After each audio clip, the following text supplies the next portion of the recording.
básicamente es el siguiente. Estarán viendo, por ejemplo, en este de admisión, fíjense, el eje de levas, como tal, está empernado a esta cosa que parece un trébol, ¿no? En realidad este es el rotor, ¿no? Ya va adjunto al rotor, ¿no? Y el rotor, como verán, puede girar libremente, puede tomar esta posición como lo ven en este gráfico primero, o puede tomar esta otra posición, fíjense, como en el segundo gráfico. Entonces, ¿qué quiere decir? El eje de levas respecto al eje cigüeñal ha cambiado. En el primero, el eje de levas respecto al cigüeñal está totalmente retrasado, se darán de cuenta. Y en el segundo, el eje de levas respecto al eje cigüeñal, el eje de admisión, está totalmente adelantado. Entonces, como verán, moviendo este rotor nomás se puede modificar esa sincronización variable. No se olviden que este rotor gira junto al eje de levas, por ende mueve todo ese conjunto, ¿no? Si ustedes se dan cuenta.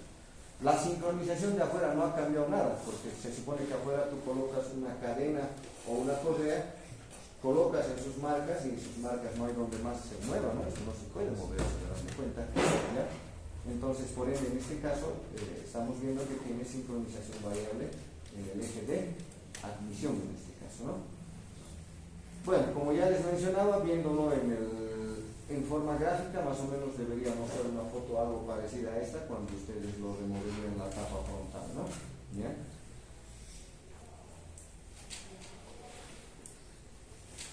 Te llamo más tarde, estoy en clases, más, ¿ya?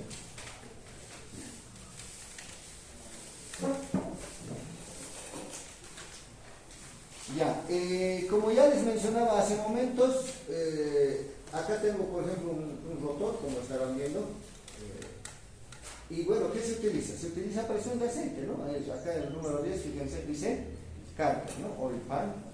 El 9, ¿qué dice? Oil pump, ¿no? Bomba de aceite. El 8 debe ser el filtro, entonces quiere decir que el aceite se bombea y es la bomba que sirve para lubricar el motor. Esa misma presión de aceite es la que se utiliza para lubricar obviamente el motor, y de ahí mismo esa presión de aceite se desvía ¿a dónde? Se desvía a esta válvula, esta electroválvula que lo vamos a estudiar más adelante, y esa electroválvula lo que hace es direccionar la presión de aceite al rotor a un lado o al otro lado, y de esa manera el rotor se puede mover hacia la posición de avance o retardo. ¿Quién controla esta electroválvula? Como ya les mencionaba hace instantes, la computadora, ¿no? La computadora, modificando la señal hacia esta electroválvula, va a poder redireccionar el aceite hacia avance o al retardo. Eso ya lo vamos a ver. Puede redireccionarlo a uno de estos conductos que ven acá. Uno de ellos debe ser para avanzar y el otro es para retardar, ¿no? Es lo que sucede, ¿ya?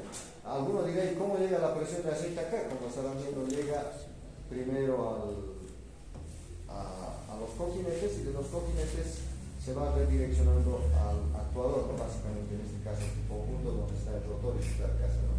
Bien. Más adelante lo vamos a ver con un poquito más de detalle.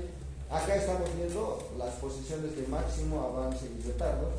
Si ustedes estarán viendo, por ejemplo, para conseguir máxima posición de retardo, como lo ven en el primer gráfico, ¿qué hay que hacer? Donde estoy colocando el puntero, ¿qué hay que aplicar? Presión de aceite. La presión de aceite hará que el rotor gire por completo. En este caso, ¿en qué sentido? Este debe ser un motor que gira en sentido horario. Entonces, el rotor que tiene que girar en sentido antihorario, ¿no? Para conseguir la posición de máximo retardo. En el otro gráfico de abajo, ¿qué estamos consiguiendo? Posición de máximo avance. La presión de aceite se aplica ahora a la otra cara, ¿no? Del rotor, en la otra cara. Eso hace que el rotor gire en la posición de avance. En este caso el rotor ha girado completamente en el sentido horario, ¿no?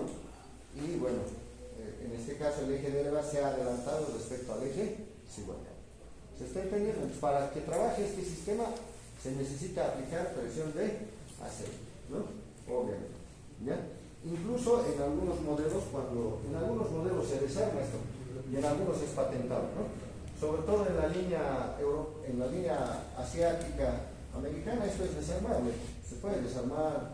Cuando reparen un motor, igual eso uno debería sacar y limpiarlo, ¿no? Y chequear incluso que este sistema no esté dañado, porque esto igual a veces por baja presión de aceite se raya, se arruina, ¿no? Se arruina. Entonces, cuando uno repara un motor, a veces he visto mucha gente solo ahí, nomás lo lava no chequean, aquí adentro incluso puede entrar virutilla, suciedad, ¿no? Es parte del servicio del motor, destapar, solo que hay que destapar, fijándose bien dónde van las cosas y se vuelve a armar. Incluso ahí van a poder en algunos modelos sacar el rotor, incluso estas anillitas, este que está marcado con el número 4 son unos rascadores, unas pequeñas anillas, ¿no? Este que está marcado con el número 4 son anillas. ¿Para qué sirve eso? Obviamente para hermetizar, ¿no? Para que no haya fuga de presión de aceite de una cara a otra, ¿no? Es eso lo que hace básicamente. Entonces todas estas piezas se pueden sacar con calma y se las puede limpiar, ¿no? ¿Ya? Eso es parte del servicio. Ahora, como estamos viendo acá, la presión de aceite es la que va a mover este rotor. Pero, por ejemplo, va a surgir un detallito. Cuando nosotros no tenemos apagado el motor, se supone que no hay presión de aceite, ¿no? Todos estamos de acuerdo. ¿Y qué pasaría cuando nosotros vamos a prender el motor? La presión de aceite toma, ¿no?, unos cuantos segundos en alcanzar un cierto nivel, ¿no? Por ejemplo, cuando encendemos el motor, se supone que no hay presión de aceite al inicio. Hasta que el motor empieza a funcionar por sí solo y recién aparece la presión de aceite. En todos los autos han visto, ¿no? Cuando prendemos, el testigo de presión de aceite está prendido y una vez que funciona el motor, recién se apaga. O los que tienen un manómetro igual, ¿no? Se muestra. Al inicio es bajo, arranca y alcanza un cierto nivel. Entonces la parte inicial va a ser un poquito crítica. ¿Qué pasaría si no hay presión de aceite? Este rotor quedaría a la deriva, todos se dan cuenta. Quedaría a la deriva. Si no hay presión de aceite, quedaría a la deriva o bailando, ¿no? Como quien se dice. ¿Eso qué implicaría? Como la cadena arrastra a la carcasa, entonces cada que arrancaríamos, este rotor golpearía contra las paredes, ¿no? Se darán de cuenta. Cada que nosotros encenderíamos, la cadena arrastraría a la carcasa y el rotor golpearía, ¿no? Entonces cada que arrancáramos nosotros escucharíamos un crack, ¿no? Hasta que ya haya presión de aceite y la presión de aceite ya lo posicionaría, ¿no?, al rotor. Pero cada arranque sería crítico y cada que arrancáramos, aparte de escuchar el golpe mecánico, estas piezas se deteriorarían, se empezarían cada vez a golpear y obviamente llegaría un momento en que uno de ellos se va a deteriorar. Para eso hay un sistema que se llama sistema de bloqueo, ¿ya? En este gráfico, por ejemplo, lo podemos ver un poquito despiezado, un sistemita de estos, y si ustedes observan, fíjense, acá hay una piecita que dice pasador seguro, ¿no? Aquí está, ¿sí? Lock pin, dice, ¿no? Este es un pasadorcito que justamente trabaja cuando el motor está apagado. ¿Qué va a hacer este pasador? Este pasador va a hacer que este rotor, ¿no?, que está marcado aquí como veis, este rotor se quede enclavado a esta pieza, a la carcasa. O sea, los va a mantener unidos. En otras palabras, cuando el motor está apagado, este pasador inmediatamente lo va a asegurar a este rotor junto a la carcasa y al engranaje. Los mantiene en una sola pieza, juntos, ¿no? Entonces, al mantenerlos juntos, cuando ustedes dan arranque, gira el engranaje y también gira el eje de levas junto a ello. ¿Por qué? Porque este pasador seguro lo está haciendo eso. Pero una vez que el motor enciende, ya se puede requerir, ¿no?, que la sincronización variable trabaje. En ese caso, como ustedes verán, mira, fíjense, cuando no hay presión de aceite, ¿qué pasa? Este pasador seguro se queda extendido, estarán viendo acá, ¿no? Este pasador seguro se queda extendido y asegura al rotor con la carcasa. Pero una vez que prenden el motor, la misma presión de aceite a este pasador lo mantiene comprimido, lo mete hacia adentro y obviamente el rotor ya puede girar libre, ¿no? Ya queda a la deriva. El que lo va a posicionar seguramente será la presión de aceite. Entonces, de esa manera no podemos escuchar esos ruidos o esos golpes que implica al encender, ¿no? Bueno, otro detalle que hasta ahorita se estarán dando de cuenta: para que este sistema pueda trabajar es imprescindible que la presión de aceite esté dentro del rango correcto, ¿no? Si ustedes tienen vehículos donde la presión de aceite se empieza a bajar, por lógica vamos a tener problemas en este sistema. Les puede grabar códigos de falla relacionados a mal funcionamiento del sistema de sincronización variable. A nosotros en el taller alguna vez nos ha pasado, ¿no? Hemos ido verificando todos los componentes de la sincronización variable. En frío a veces trabajan bien hasta que calienta y en caliente ya empieza a molestar. De rato en rato se prende el check, graba un código de falla. Y en alguna ocasión hemos podido monitorear que la falla estaba en la presión de aceite del vehículo, ¿no? ¿Qué puede ocasionar la presión de aceite baja en un vehículo? Ya ustedes se darán de cuenta, conocen la parte mecánica, ¿no? Desde su bomba, su válvula de alivio o algún conducto que ya esté no obstruido sino liberado, ¿no? Puede ser fuga por algún sector, ¿no? ¿Se entiende? Por ejemplo, ahorita uno de mis muchachos, nosotros en realidad no hacemos parte mecánica del motor, ¿ya? Pero en este caso, por ejemplo, nos hemos visto obligados porque ya el vehículo lo habían llevado a dos mecánicos, los dos mecánicos han desarmado y bueno, ¿con qué problema ha venido el vehículo? Uno, al arrancar se escuchaba un golpe aquí, por este sector, ¿no? Clac, clac, clac, clac, clac, un poquito, un instante, y luego se normalizaba. Y una vez que lo encendías el motor, sobre todo en caliente, el vehículo funcionaba un poquito disparejo, inestable, no funcionaba suave, ¿no?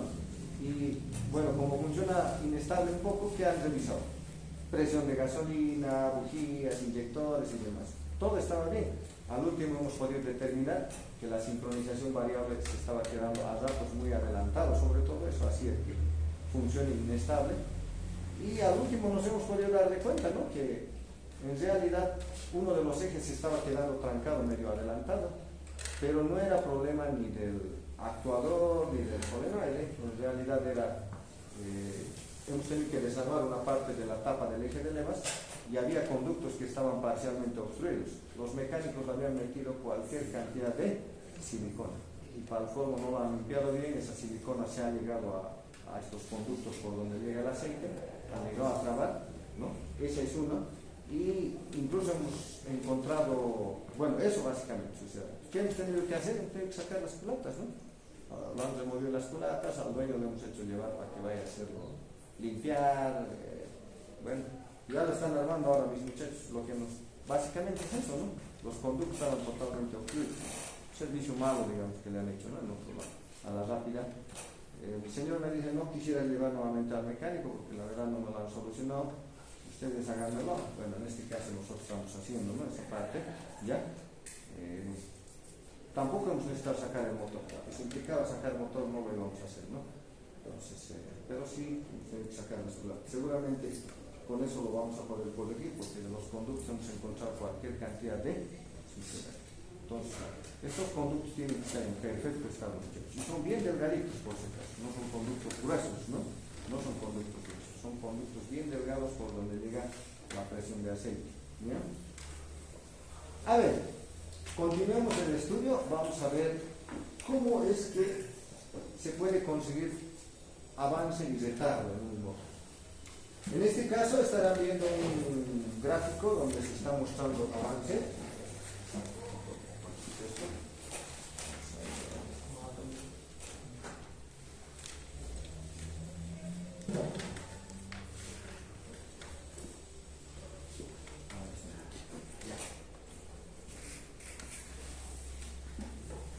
Un poquito menos.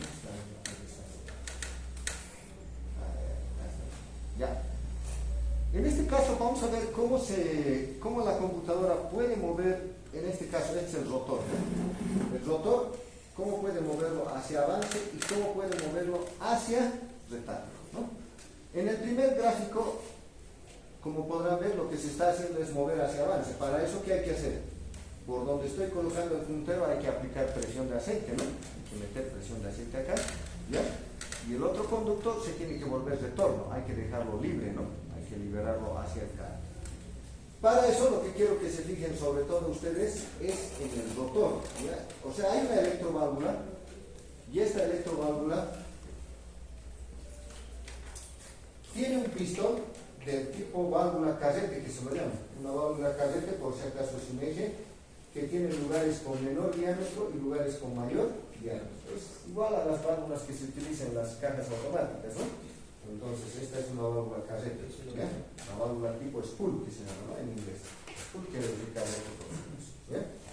Lo que quiero que se fijen ustedes, miren, en el gráfico este, en el primero, fíjense, la válvula carrete está más hacia la izquierda de ustedes. Miren, y en este otro está más hacia la derecha. ¿Se ubican, no?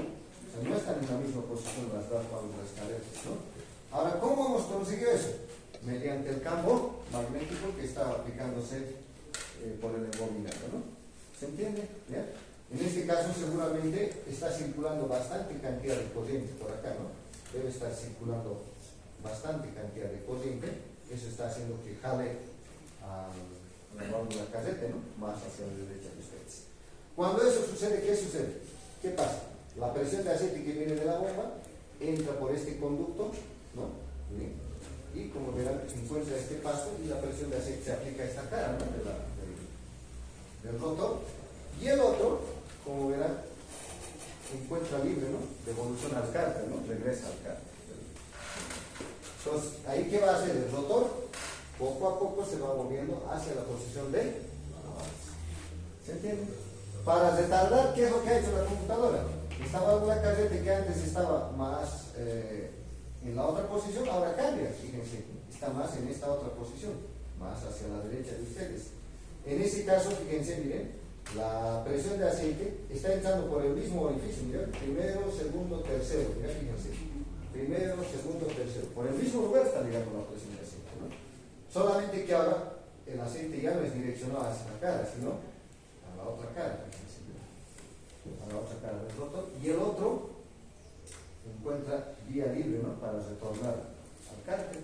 En ese caso el rotor sí o sí va a verse obligado a girar en el sentido de retardo o anti. ¿Se entiende? Obvio está decir que esto se tiene que mover rápido, ¿no? Se lo mueve rápido el vehículo, ¿ya? Tiene que alcanzar fracciones de segundo ese movimiento, ¿no? ¿Ya? Hasta ahí creo que está claro, ¿no? O hay alguna consulta. Entonces ustedes se le dan de cuenta cómo la computadora modifica, haciendo variar la circulación de corriente a través de la electroválvula, ¿no? Que controla la sincronización variable. ¿Ya? No solamente se puede conseguir avance o retardo, también existe un modo que se llama modo sostenido o modo retenido, en inglés se lo llama hold, ¿no? ¿Ya? ¿Qué implica esto? Atiendan muchachos, implica que la computadora puede mover el rotor a una determinada posición y dejarlo quieto ahí, dejarlo enclavado en esa posición. Para eso, ¿qué tiene que hacer? Tiene que posicionar de tal manera la electroválvula que va a mantener aceite a presión en ambos lados, ¿no? Quiere decir que lo ha movido y en el momento donde lo ha movido ahí lo deja bloqueado, entonces el eje de levas, en este caso junto al rotor, se va a quedar quieto, ¿no? En una posición. No siempre puede ser aquí donde la estarán viendo. Puede quedarse retenido aquí, puede quedarse retenido aquí, puede quedarse retenido aquí. A ver, por ejemplo, ¿qué tal yo estoy corriendo en carretera? Sin ir lejos, a unos 100 kilómetros por hora en el tren. Por ejemplo, en carretera, si ustedes yendo en velocidad crucero, se tiene que tratar de conseguir casi la posición, casi un 70%, 80% de avance.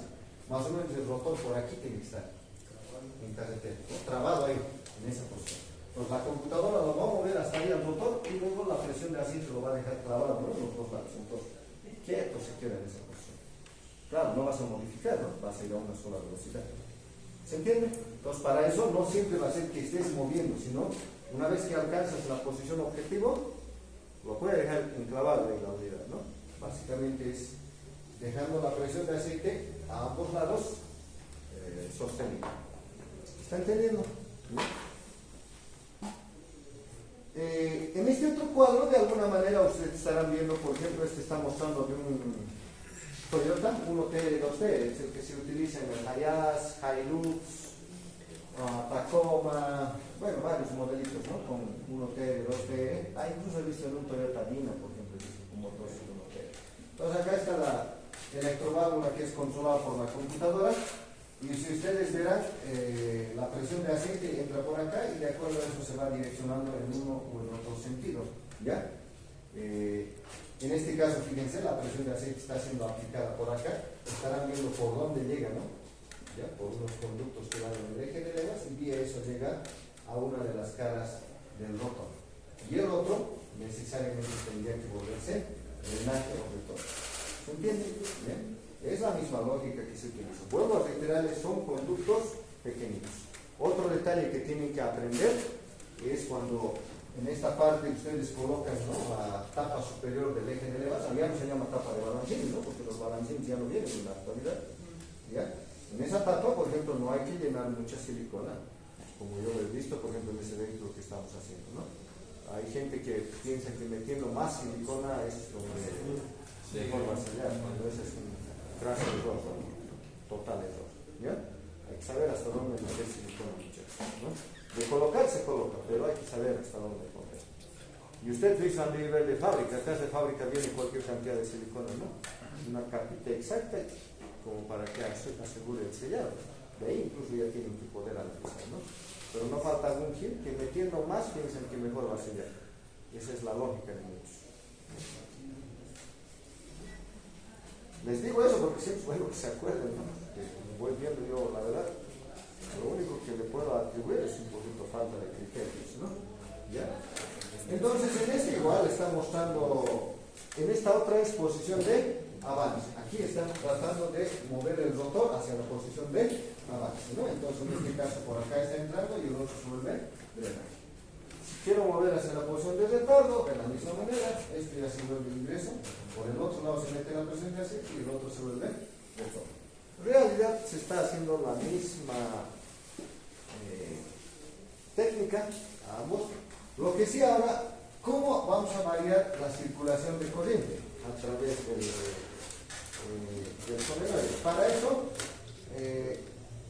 yo creo que todos deben conocer, se utiliza la técnica de modulación de ancho de pulso, ¿no? Esto ya deben conocer ustedes, SWM dice, ¿no? Esta técnica, todos tienen que saber esto, dice pulse wide modulación, ¿no? Esta técnica dice modulación de ancho de pulso. Esa técnica se utiliza. ¿Qué implica? Atiendan, muchachos. Primera condición, frecuencia tiene que ser constante, ¿no? Porque son pulsos de onda cuadrada, ¿no? Un pulso de una onda cuadrada, ¿qué tiene? Primera condición, frecuencia, ¿no? La frecuencia se tiene que mantener constante. O sea que, por ejemplo, no tiene lógica ustedes que midan en esta válvula la frecuencia, porque eso no va a variar, la frecuencia se mantiene constante. ¿Qué es lo que tiene que variar? El ciclo de trabajo, ¿no? Duty cycle. Esto es lo que tiene que variar. Esto sí varía. ¿Qué varía? Ciclo de trabajo. Ciclo de trabajo es lo que va a variar. Entonces, ¿cómo se varía el ciclo de trabajo? Esto, ¿no? Puedes hacerlo más grande, más. Con eso, ¿qué variamos? La circulación de. Entonces, la computadora es eso lo que hace. La frecuencia lo mantiene constante y lo que varía es el ciclo de trabajo. En este caso, este es por ejemplo de un vehículo Suzuki. En el Suzuki, ¿a cuánto veces debe mantener la frecuencia? 244 Hz. Constante lo mantiene, ¿no? Y lo que va a variar es el ciclo de trabajo. ¿Esto con qué se mide? Usted ya se lo dan cuenta. La mejor manera va a ser medir con un osciloscopio. Tienen que fijarse onda cuadrada, la frecuencia debería estar constante y lo que tiene que variar es el ciclo de trabajo, ¿no? ¿Cómo va a ir variando? Dependiendo a las condiciones, ¿no? Vamos a ir viendo enseguida, ralentí, recarga, plena carga, va a ir seguramente haciendo sus variaciones respectivas, ¿no? ¿Ya? Entonces acá está mostrando un ciclo de trabajo bajo, 50%, incluso 100%. Aunque rara vez llega al 100%, no llega en la práctica, ¿no? Porque siempre el ciclo de trabajo va a estar por sus 20, 30, 40%, así más. Exagerando llega hasta unos 70%, 80%. No he visto casi que llegue mucho al 100%, muy poco llega al 100%. Pero bueno, está de todas maneras como límite, ¿no? El 100%. ¿Ya?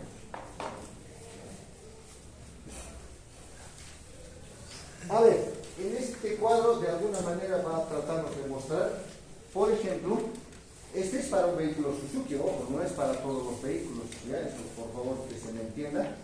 Para este vehículo en concreto, ¿no? Es para un vehículo Suzuki. ¿Qué está sucediendo? Dice en este vehículo.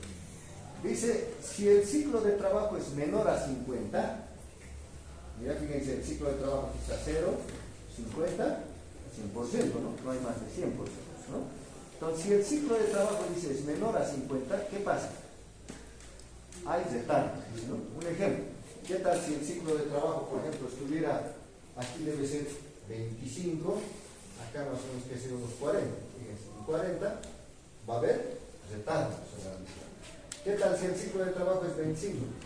Más retardo todavía, ¿no? Es cuando nosotros queremos retardar. Por ejemplo, en ralentí tiene que haber retardo, no se tiene que adelantar. Entonces el ciclo de trabajo debería estar bajito, ¿no? 10%, 15%, 20%, bajo. ¿Qué pasa ahora si el ciclo de trabajo, por ejemplo, acá debe ser 75, lo coloco por acá, Entonces ya va a ver, avance. No coloco más a 75, más avance. No coloco más, le va a ir subiendo el avance. ¿Se está entendiendo? Entonces, de acuerdo a eso, la computadora, variando el ciclo de trabajo, debería poder mover el eje de levas, ya sea en posición de avance o retardo. ¿Y qué pasa cuando el ciclo de trabajo se queda en 50 o cerca de 50, como estarán viendo? Es cuando va a trabajar en el modo sostenido, ¿no? En este caso, ¿no? ¿Bien? En el modo sostenido, ¿qué hace? Una vez que ha conseguido la posición, lo deja en 50 y ahí se queda en la última posición, ¿no? Donde ha quedado el rotor, enclavado, ¿no?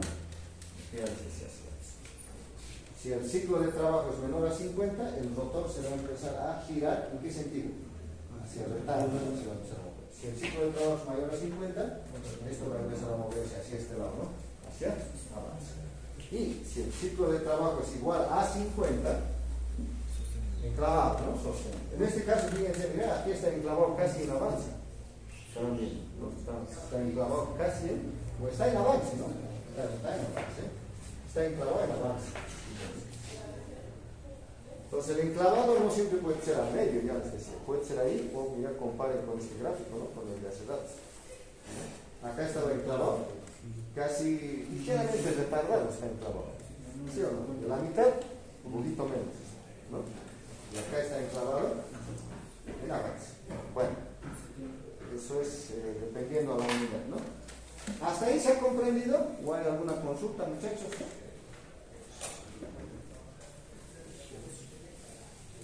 Ya. Vamos a proseguir. El sistema de sincronización variable, obviamente, ¿cómo trabaja? ¿No? Si ustedes verán, acá tengo yo la computadora, esta parte que estarán viendo acá es la computadora. Para que pueda funcionar correctamente la computadora, datos primarios, ¿cuáles serían? CKT y CMP. Sí o sí, esos dos datos. ¿Ya? Sí o sí, ¿no? Entonces, ustedes se habrán acordado en el primer gráfico que les he mostrado, ¿no? Este primer gráfico, estamos, aquí está, ¿no? Entonces, sí o sí tiene que haber un sensor cigüeñal, y el eje de levas que tiene sincronización variable, sí o sí tiene que tener su CMP.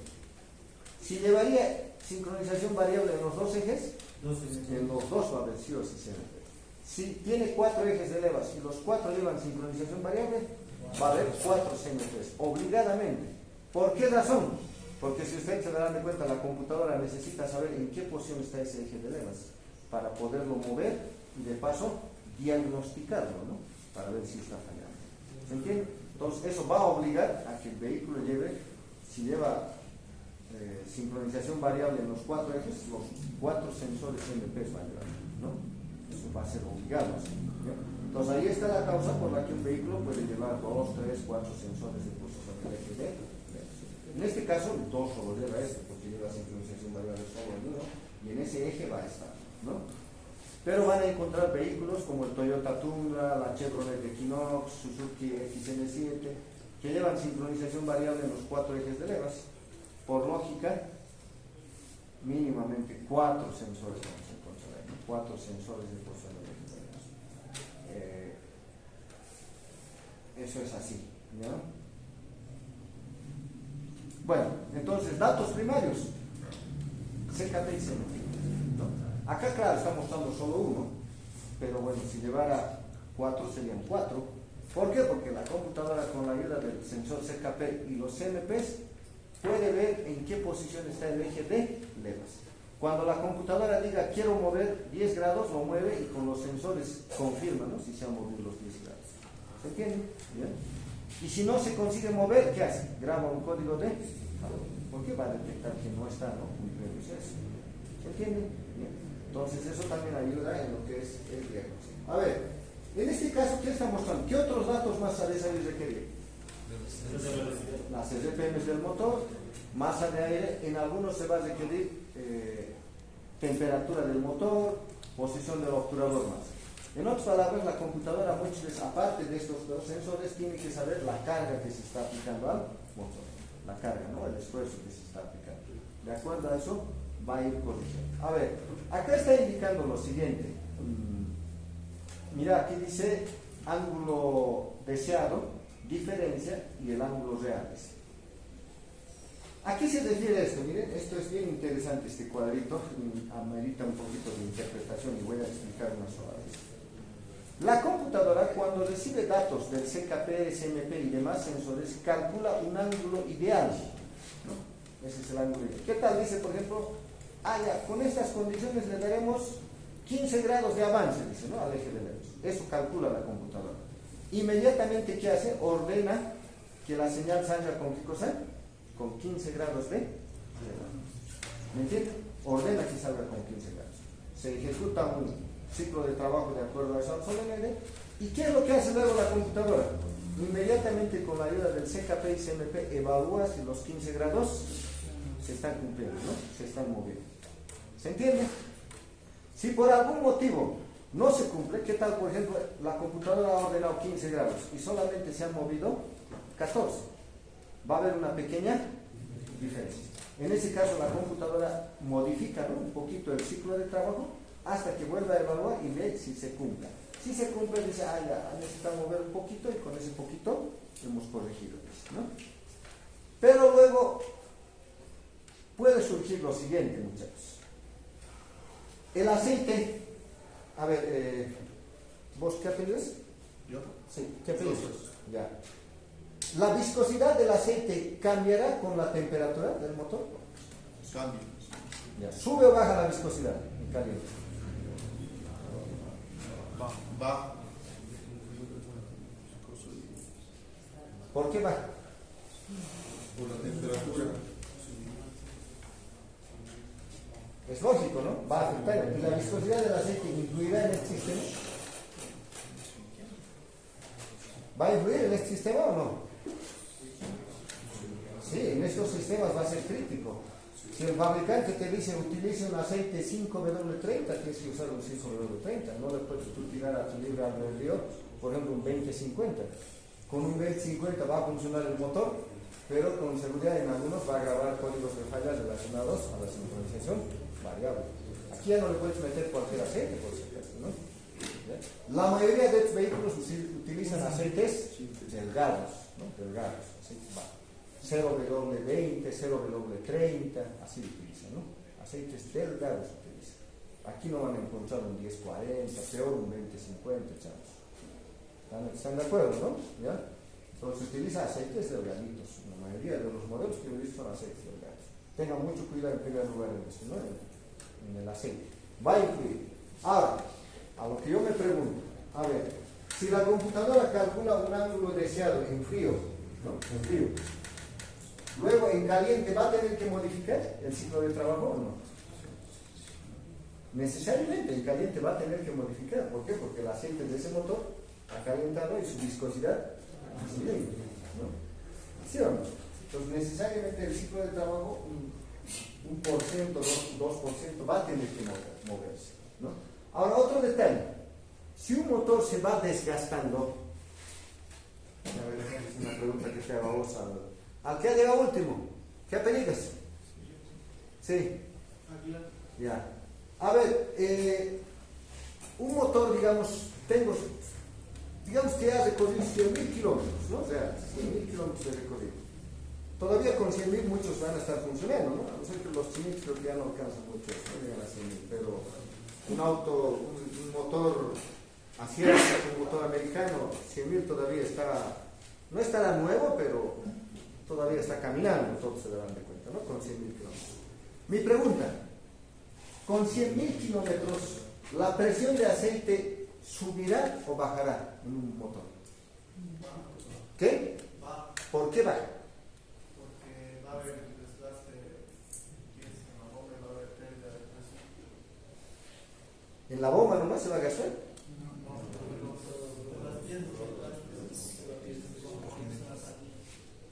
¿Anillas?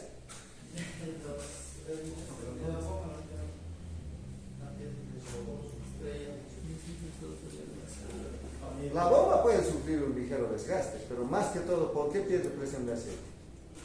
Cojinetes, ¿no? Es una parte que a los 100.000 kilómetros no estará totalmente líquida, pero la holgura ya ha aumentado. El cigüeñal y el cojinete ya tienen otra holgura. Eso va a ocasionar que el aceite un poquito, no mucho, baje su presión. ¿Se entiende? Baje. ¿Eso afectará en esto? Sí, porque trabaja con la presión de aceite, entonces se darán cuenta. Entonces la computadora, ¿qué va a tener que hacer? En el ciclo de trabajo, moverlo un poquito, modificar. Para eso se llama, lo que utilizan esto de aprendizaje. O sea, ¿cómo lo hace el aprendizaje? A ver, la computadora calcula el ángulo deseado, ejecuta y vuelve a evaluarlo. Si le dice no, hay una diferencia, nuevamente corrige, le dice no, sigue habiendo diferencia, nuevamente corrige, ahí está en su lugar. Ese factor de corrección se guarda en la memoria RAM. ¿Para qué? ¿Para qué? Cuando al día siguiente la computadora calcula el ángulo deseado, ya le agrega ese factor de corrección y con eso ya sale la señal, ¿no? En otras palabras, la computadora está diseñada igual que el sensor de oxígeno, que las tablas de ajuste, adaptarse, ¿no?, a los cambios que tiene el motor, y eso se guarda en la memoria RAM. Se va a guardar. ¿Me entienden? ¿Ya? Se va a guardar. Entonces va aprendiendo. Por eso siempre es bueno utilizar una buena marca de aceite como corresponde, porque hay aceites, ustedes se darán de cuenta de todo precio, ¿no? Hay un litro de aceite, por ejemplo, que puede costar, no sé, 60 pesos, como hay aceites que cuestan un litro, nomás más de 100 pesos, ¿no? Entonces, no los dos pueden tener, deben tener diferencias, todos se darán de cuenta. Justamente es en estos, ¿no? Hay aceites que te pueden ayudar a mantener más estable la viscosidad, aunque sea a altas temperaturas. ¿Bien? Entonces, yo he visto en algunos de estos casos, incluso me acuerdo en una o dos ocasiones, donde ya habíamos revisado todo y bueno, la falla persistía, ¿no? Caminando un trayecto largo nos grababa un código relacionado a desfase, ¿no?, a sincronización, falla en la sincronización variable, se prendía el cheque, pero el auto no fallaba mucho, pero grababa. Habíamos revisado todo, pero ya incluso habíamos visto que la sincronización estaba bien. Al último dijimos, no quedaría otra que probar otro aceite, porque el dueño tampoco sabía qué aceite le habían metido. Y nadie puede saber a simple vista qué marca de aceite, qué viscosidad tienes, lamentablemente. No se puede saber. Entonces tuvimos que cambiarlo, ¿no? El dueño dice, entonces lo cambiaremos, a ver, probaremos eso, porque lo otro implicaba que ya sea daño mecánico, ¿no?, del motor. ¿Ya? Hemos cambiado en alguna ocasión, me acuerdo, en una o dos ocasiones, y con el aceite se ha corregido, ¿no? Entonces eso quiere decir que en el otro taller le han colocado un aceite muy ordinario. Para eso tenemos que tener cuidado en eso. ¿No? Para eso tenemos que tener cuidado. Siempre es bueno entonces utilizar un aceite por lo menos de una línea relativamente aceptable, ¿no? Para eso es este sistema. Puede adaptarse a los cambios que está presentando el motor, ¿no? ¿Ya? Al desgaste, tranquilamente, ¿no? Se puede ir adaptando. ¿Ya?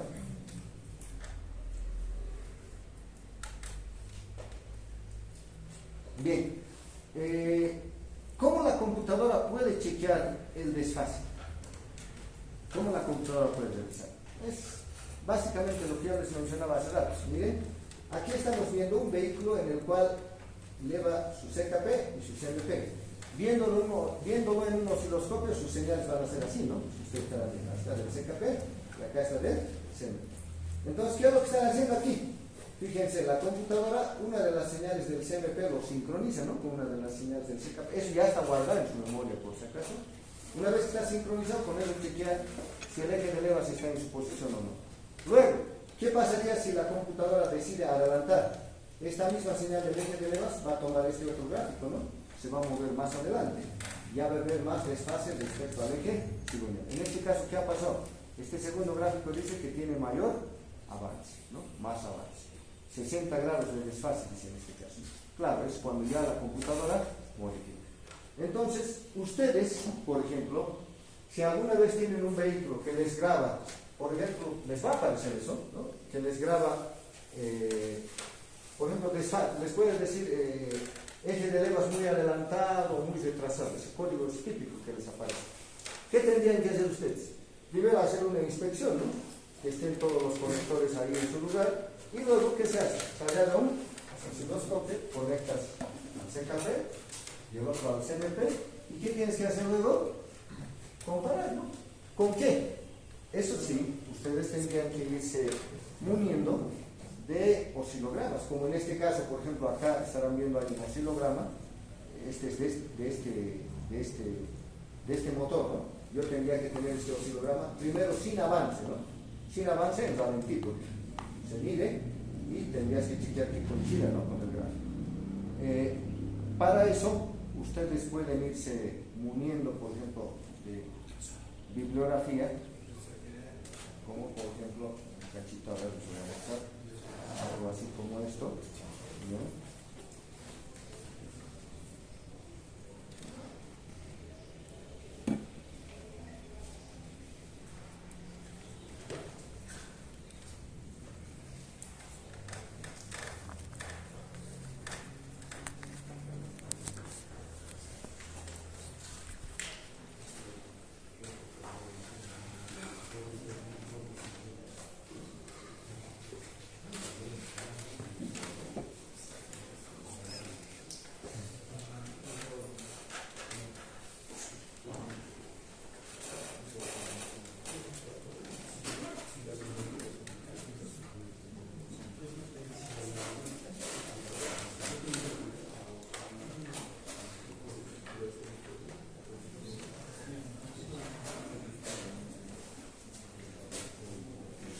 Ya.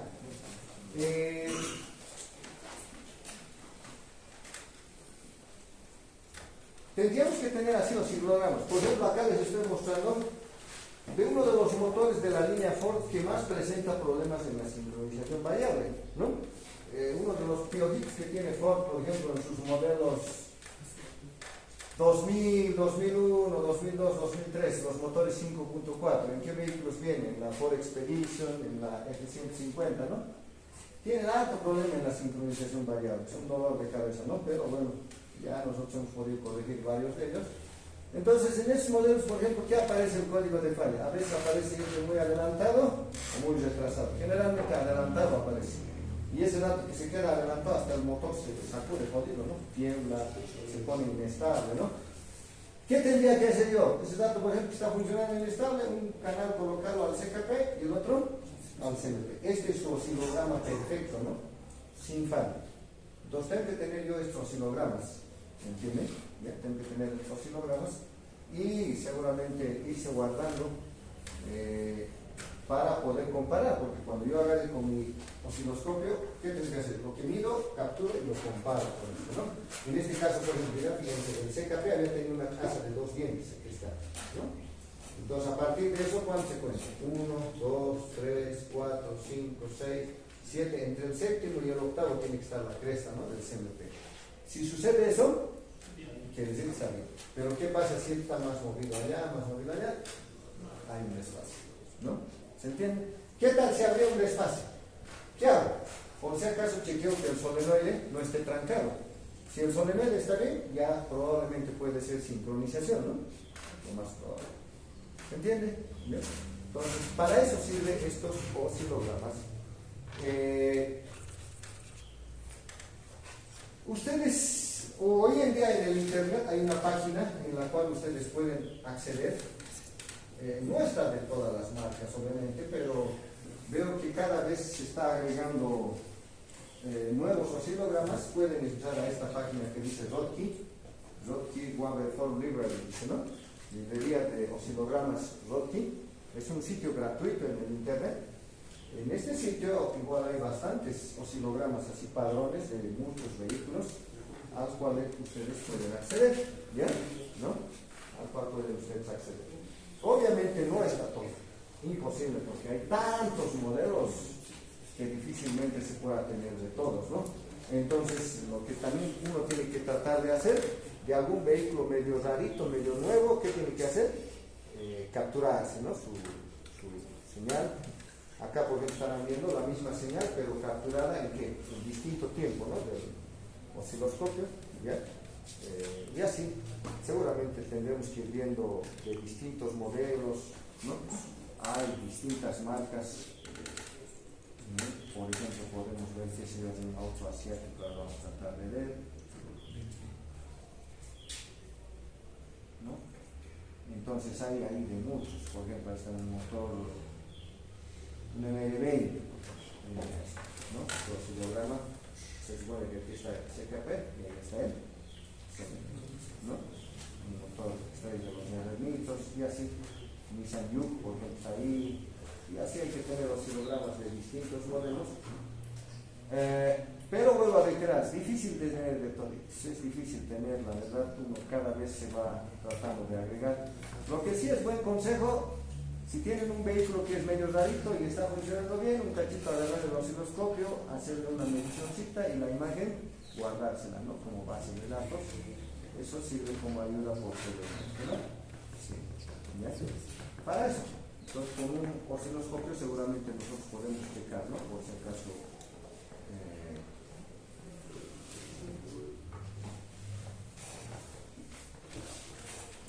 Podemos valorar el desfase, ¿no? Entre el CKP y el. ¿Alguna pregunta hasta acá, jóvenes? Entonces, un punto de partida sería el osciloscopio, ¿no? Osciloscopio, sí o sí. Ya se darán de cuenta que cada vez se requiere más osciloscopio, ¿no? Ahora, ¿para qué esté desfasado? ¿Qué puede ocasionar? Hasta aquí más o menos ya se han puesto a pensar. Lo que ya les decía, ¿qué pasaría si estuviera desfasado? ¿Qué harías? Digamos, capturas la señal y está desfasado. ¿Qué harías? ¿Qué opciones hay para que haya desfase? A ver, eso sería una... Suponiendo ser medido y veo que hay desfase. ¿Qué opciones tengo para continuar? ¿Qué tendría que hacer yo? Encuentro que la señal está desfasada, el eje cigüeñal al eje derecho. ¿Qué haría?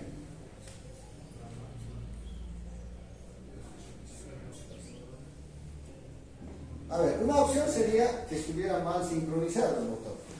Una opción. Y otra opción, que digamos por algún motivo este solenoide estuviera trancado y lo estuviera haciendo adelantar o retrasar. Normalmente adelantar podría ser.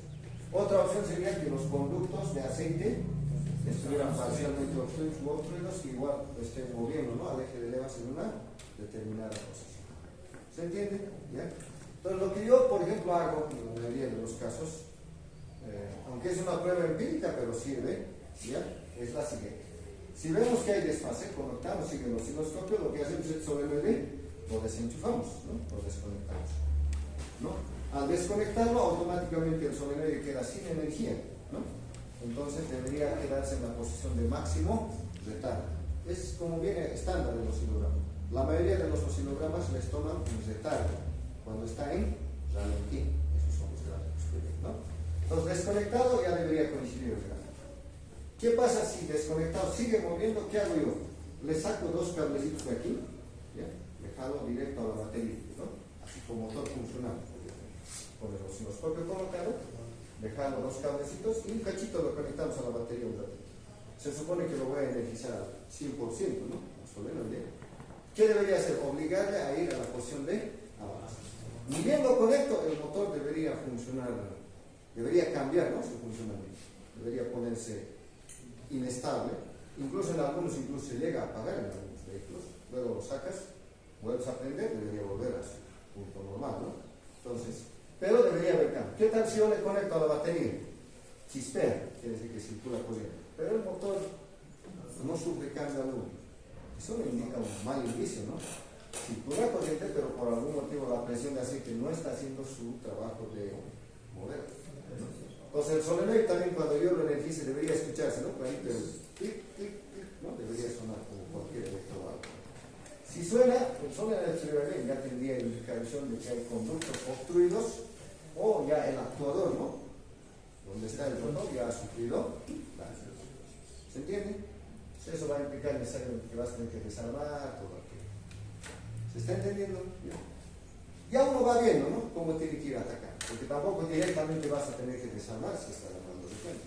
Tiene que ir uno paso a paso. Porque en otros motores desarmar esto, en algunos van a necesitar sacar incluso el motor.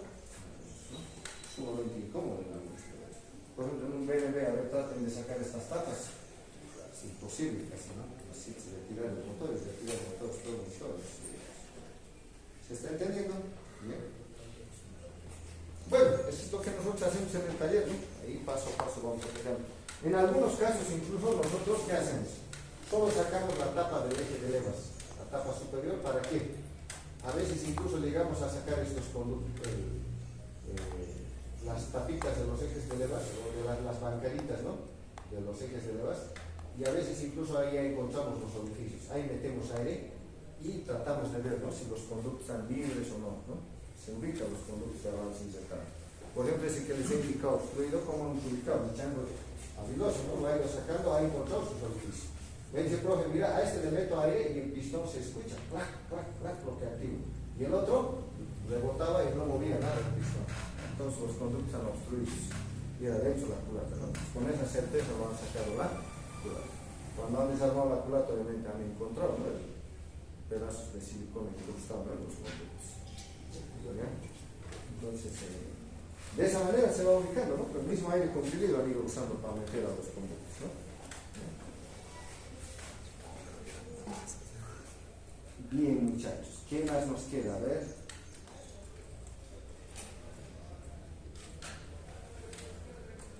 Acá mismo les está mostrando, como podrán ver, el mismo cuadro, pero en este caso de un Toyota.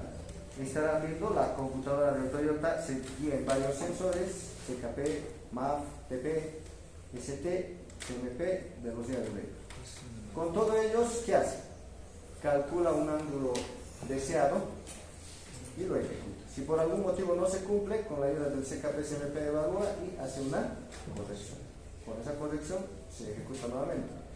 Si ese factor de corrección es altito, ¿qué se hace? Se guarda en la memoria RAM, ¿no? Se guarda en la memoria RAM para que funcione de mejor manera. Eso se llama aprendizaje, ¿no? ¿Bien? Se llama aprendizaje. Bueno, hasta aquí alguna consulta, muchachos. ¿Alguna pregunta?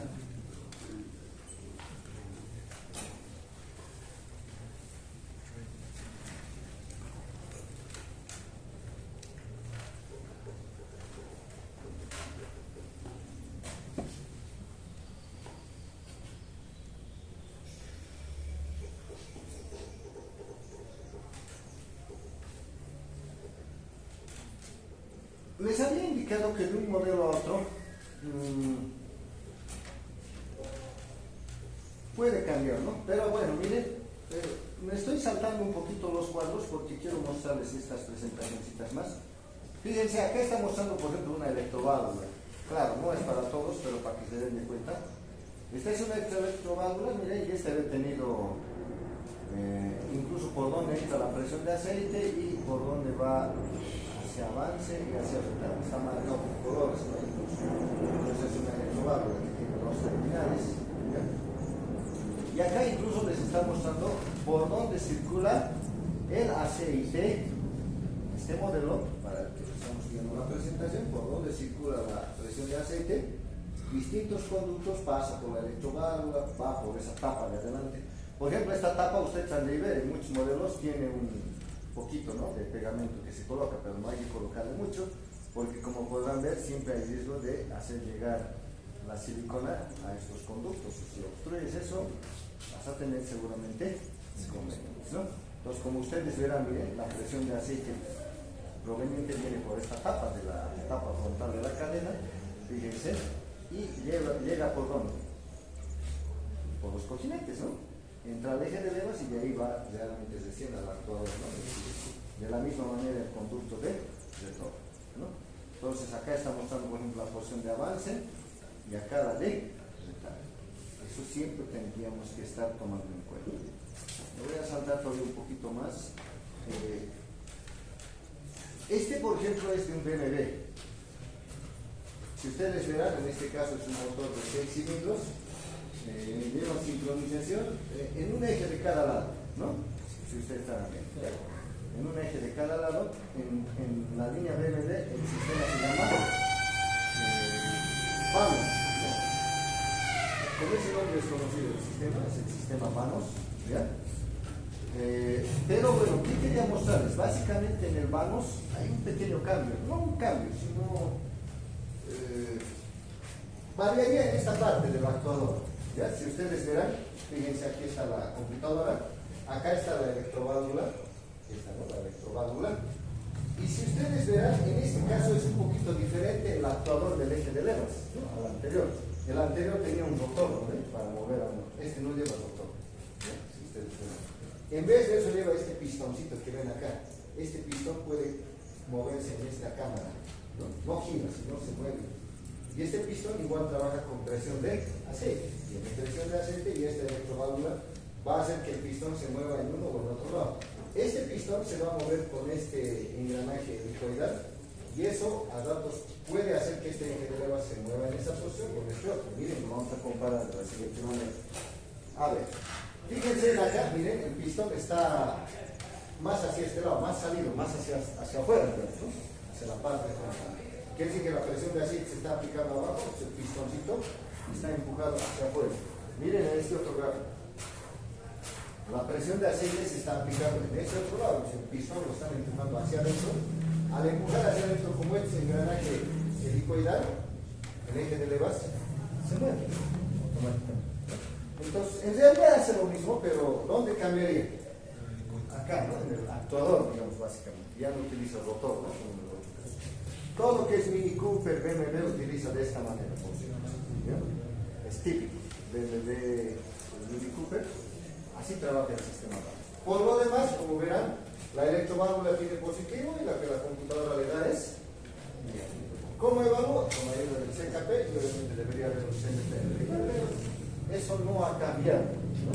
Y obviamente algunos datos, como ser la temperatura del motor. Mira, en este caso incluso, ¿qué habéis oído tomar en cuenta? La temperatura del aceite. Claro, los BMWs tienen, ¿no? Un sensor de temperatura de aceite. Ya todos se darán de cuenta esto para qué, ¿no? Para que la computadora corrija el ciclo de trabajo, porque la temperatura del aceite va a influir en la viscosidad, ¿no?